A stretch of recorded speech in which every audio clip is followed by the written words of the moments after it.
The third, and maybe the last, stimulus payments may indeed start showing up soon. But here's an early warning. If you don't get a stimulus check this time around, it could be because you're never going to get one. Roughly 6.5 million households that received money in the past now won't be able to bank on receiving either the full $1,400 payment or even a partial payment when it comes to the latest economic impact payments. According to estimates by the nonprofit, Nonpartisan Tax Foundation, the rules relating to who qualifies and who doesn't based on income changed this round. Singles earning $80,000 or more won't get a check.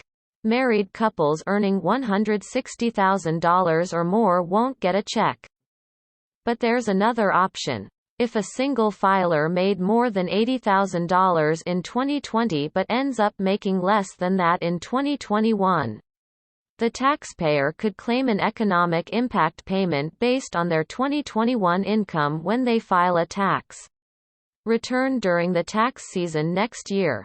The same is true for a married couple who did well in 2020 but might make less than $160,000 in 2021.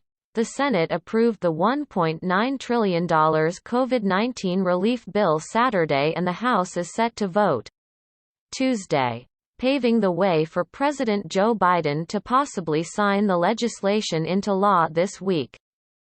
How the IRS calculates the third stimulus. The Internal Revenue Service will use information, including your income, from your 2019 return to calculate the next economic impact payment. If your 2020 tax return isn't filed and processed by the time the IRS starts issuing the third stimulus payments.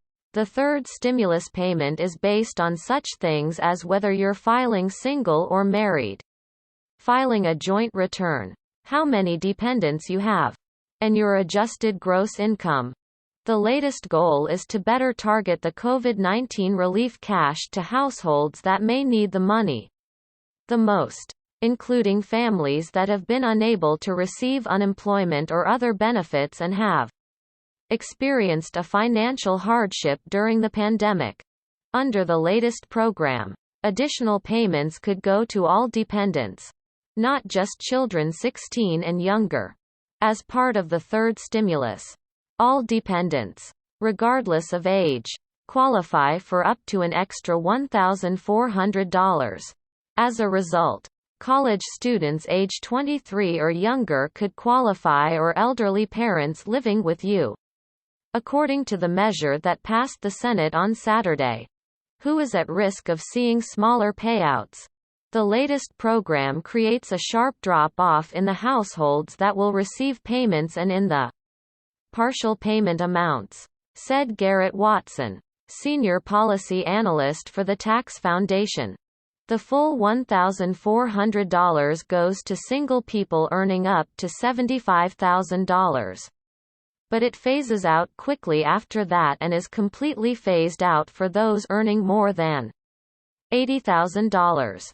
A full payment of $2,800 goes to a married couple filing a joint federal income tax return earning up to $150,000. The phase-out begins after that and ends at $160,000. This creates an implicit marginal tax at the phase-out range, Watson said.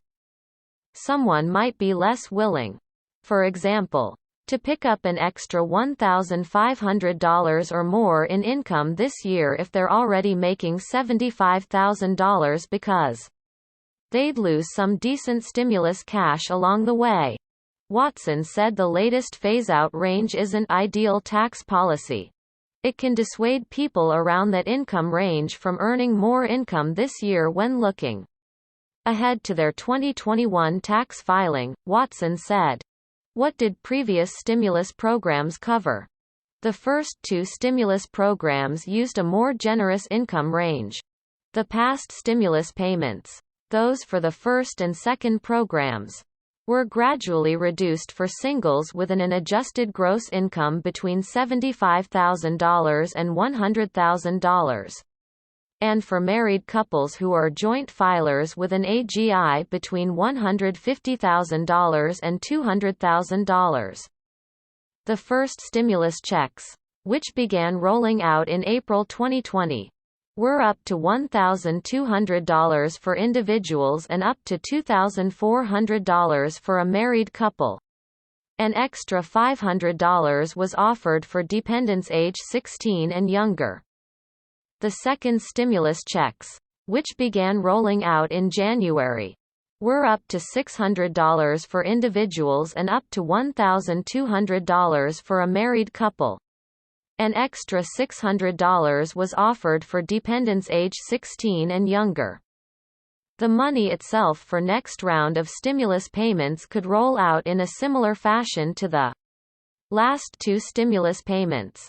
Those who will receive direct deposits will see the money the soonest. Paper checks would take a bit longer. Watson said filers with direct deposit information could expect the payments within about 2 weeks of the bill becoming law, similar to the timeline with the direct payments after the second stimulus was signed into law by the President on Dec. 27. Paper checks and prepaid debit cards may take longer. Through April at least, he predicted. The IRS tends to prioritize those with lower AGIs first when sending out those payments. And there is the issue that the Internal Revenue Service is smack in the middle of the tax season. But experts say the IRS has had time to prepare for the next round of checks.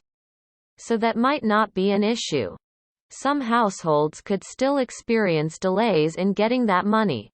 A group of customers of a variety of tax firms, including Jackson Hewitt, H&R Block and TurboTax, faced issues during the first stimulus rollout and again during the second rollout. Many of those upset customers had taken out refund advances or agreed to have their tax preparation fees taken out of their tax refunds. Temporary bank accounts were set up by tax preparation firms and later closed as part of that process. But stimulus money wasn't getting to those taxpayers quickly because the IRS initially sent money to those temporary accounts. Watson said the IRS has been working on this ongoing problem related to tax prep software using temporary accounts to advance taxpayer refunds.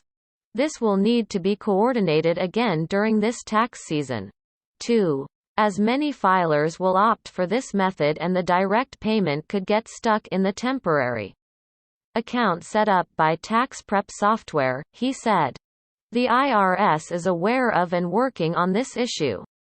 Though, Susan Tompour is the personal finance columnist for the Detroit Free Press, distributed by Tribune News Service.